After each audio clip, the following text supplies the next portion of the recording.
Welcome everyone to another edition of Heart to Heart Talk. Today, I would like to use my voice, my story, my testimony, and also the Heart of Ruth Supportive Ministries to talk about a sensitive, personal, and oftentimes undiscussed topic about military and veteran PTSD and its impacts to the veterans, service members, spouses, families, and friends, especially the children. PTSD has afflicted my family. And a lot of the people don't know that. And this year, has been a year of grief. Last year has been a year of COVID, but a lot of people have gone through grief, and I have gone through grief. My children, Kristan and Isabella, have gone through grief. But I feel like I've been grieving a long time, even before the death of their dad, HM1 Christian Santos. It certainly happened when PTSD started to creep into my late ex-husband's life. And fast forward, PTSD alienated our family. It alienated, my late ex-husband to me. And if I could revisit some of those situations in my life, I would have done things differently. And that's why I'm so passionate about sharing about veteran PTSD, because there might be military or veteran spouses like myself. And it doesn't happen after the military personnel leaves the military when they are veterans. It happens while they are in the military. And the father of my children was only 29 years old when this happened to him. And at the peak of our life, 34 years old, that's when it really became very, very serious. And I want to take the stigma out of PTSD. I want to take away the shame out of discussing this, because the number one feeder of PTSD is shutting up the person with PTSD. And I've done that myself. I've done that. And this year was the only time I've accepted it.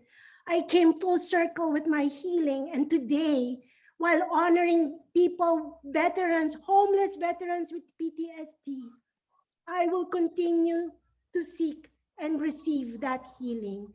So this also speaks to the military spouses, our segment. This also speaks to the children who have been afflicted by PTSD, because in the 21st century of the Department of Defense Veterans Affairs, unfortunately, there is no support, emotional support for families going through PTSD. And I want to use my voice to ask the question, why? Why is this happening in our society? We have a special guest, Augustine Espino. He is the Assistant Director and Case Manager of Dignity's Alcove in Stockton, California. I've been involved in this program here, which is Dignity's Alcove, since 2011. When they first opened up, I came in as a volunteer. I came here to volunteer at first. And as I was volunteering, when it was first opening, they asked me if I wanted to participate. They were starting to receive veterans here in the program, and they asked me if I wanted to be a resident of the program. I was encouraged to go to college, which I've never been to school since I was in high school. And when I came here, I'm 52 years old, and had very many doubts, because also I was struggling with addiction and alcoholism and other mental health issues that are all centered around some of the PTSD issues. For those that don't know, our facility is a live-in facility. Veterans at that time could stay here in Dignity Alcove up to 2 years, and they live here. We provide food, laundry, anything, you name it. We transport them to their appointments. If they don't have any income, we look into the resources of them getting their benefits from the VA or from Social Security, or if they choose to and want to go back to attend college or get back into the workforce, we assist them in doing all that. And that was my cup of tea right there. That was what I preferred to do, was to help them, assist each veteran to get back into life and to get back. Their dignity was our goal. That's why we're called Dignity Alcove, was to regain their self-respect, their self-worth, and get back into society and be a productive member of society. What is military-related PTSD? It is defined as a post-traumatic stress disorder. PTSD for the military was actually a major problem during World War I, and it was known at that time as shell shock. Well, as you said, and as we talked yesterday, that term came along in World War I, shell shock, and that was termed from the explosions that, because World War I was mostly a trench battle where they're in the trenches. So there was a lot of, at that time, a lot of artillery being fired back and forth. Mm-hmm. And so the explosions was one of the terms that they used for the veterans that were suffering from post-traumatic stress syndrome, was the shell shock label that they gave it. And then later in time, going into the World War II and then Korean War, the term that they used mostly then was combat fatigue. Mm. And then it wasn't until the Vietnam era that they termed it post-traumatic stress disorder. What it says here from our sources is PTSD is indeed a mental health condition. It needs to be treated as a disease that occurs when someone witnesses or experiences a severely traumatic event. And what's key about PTSD is that the particular veteran is stuck in the trauma. That's why they are resorting to a lot of the self-medicating tactics or mechanisms. And that's why Augustine was talking about addiction.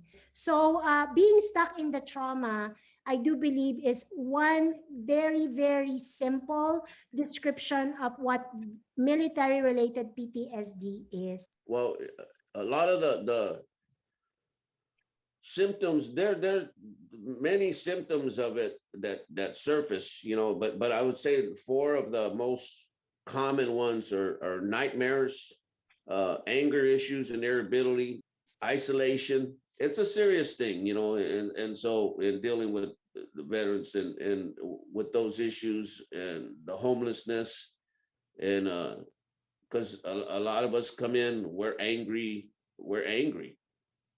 because my current situation, angry because I'm homeless, angry because I don't know why I'm doing this way and acting this way, angry because my wife left me, angry because I can't see my kids. And so dealing with all that, we just, like I said, it's just a constant battle. A lot of people think that homelessness is, hey, I'm sleeping out on the street. Homelessness, our criteria of homelessness is if you don't have your place in your own name. In other words, if you don't have an apartment that's in your name or a studio that's in your name, and you don't have a stable housing environment. So, because we've had veterans that have been living with relatives, for several years, jumping with one sibling to another sibling to another sibling. And we're telling, hey, well, in our view, you're considered homeless. Our goal is to get you into your own place, your own either apartment, studio, or what have you, but and so that's what our goal is. And we encourage the veterans that haven't done that, to be able to learn how to do that and gain that responsibility to learn how to do that. Mm-hmm. And so a lot of those things that we do here is to, assist veterans into learning to be responsible, learning, helping them, assisting them into, managing money. And that's a big part of it, because a lot of times veterans, leave the military, and they just don't manage their money properly, especially the veterans that are single, that haven't been married, and that come out and are still single veterans, and a lot of them are young. And let me just like you've touched on some of the symptoms, the fear, the stress, and the anxiety. um, Guilt. that is bottled up. It's actually gonna aggravate the trauma even more. So let's touch on some of the strategies, coping strategies. And I have my own. I told Augustine yesterday about, as a chaplain, there is actually an antithesis for me for PTSD. So it's post traumatic stress disorder, PTSD. And you've experienced this, Augustine, called PTSG, which is pre traumatic spiritual growth. If you have grown before the trauma has occurred, if your mind has woken up, you've been touched more than just the physical aspects of life, but the emotional support, the spiritual care. If that trauma happens, which is only a matter of when, there's many different forms of trauma that we experience in our life. Okay, whether you are a veteran or not, Right. but if you have pre-traumatic spiritual growth, right? You are encouraged in your faith, no matter what the storm is. Just like the giant sequoia trees in Calaveras, big trees where I love to hike at, you're gonna weather all of these storms. So that is my number one advice, to service members, to veterans, and also their spouses and their children. And my children, just from personal experience, um, it had to be a choice. It just didn't happen one day that you were feeling compassionate for your partner. It had to be a choice of acceptance. That is the number one step. Okay, and for those families going through PTSD, stay closer together. The pandemic has even isolated further these veterans. And veterans, for some reason, Augustine, I was a management consultant in Washington, D.C. And while this PTSD event has been happening in my family life, I actually happen to be the project managers, one of the project managers of the Association of Veterans to Homelessness. And in Washington, D.C., that's where they go, right? They are just rallying against the government, or just nonstop, like there's an issue that they want to raise all the time, and without touching the personal side. And for some reason, there will come a point where a veteran who has emotional and mental issues will lead to homelessness. And not that I was anticipating it, with our brother Chris, but I saw it coming because of the mental health issue on top of the PTSD. So the bullet point here that and we're getting near to our closing here, Augustine, is that the number one thing that we need to do is, first of all, communication, talking it out. Do not bottle it up, because conflict unresolved is just a ticking time bomb within someone's emotions. And before it becomes a mental health issue, there's also what you call emotional health, that whether you are a veteran or you have PTSD or not, we need to be mindful of our emotional health. And my husband would say this, if you get wounded, right, don't you go to the ER and get that stitched? But how about when you are emotionally wounded and mentally wounded? Don't you need to go seek help? Because that's also part of your being. You are not just body, you are body, mind, soul, and spirit. And whatever it is, difficulties that we go through in our life, let us just remember, so did Christ. Christ suffered from that as well. And so that's why there is hope. And we talked about the medications, all right? The medications, if they are available, right, that can also be God's touch point for healing. But it is a personal decision that the veteran has to make. in the family. And if the veteran is alienated from the family, there's Dignity's Alcove that can bridge the gap between the veteran and their family. And I also wanted to say, to the spouses, seek help as well.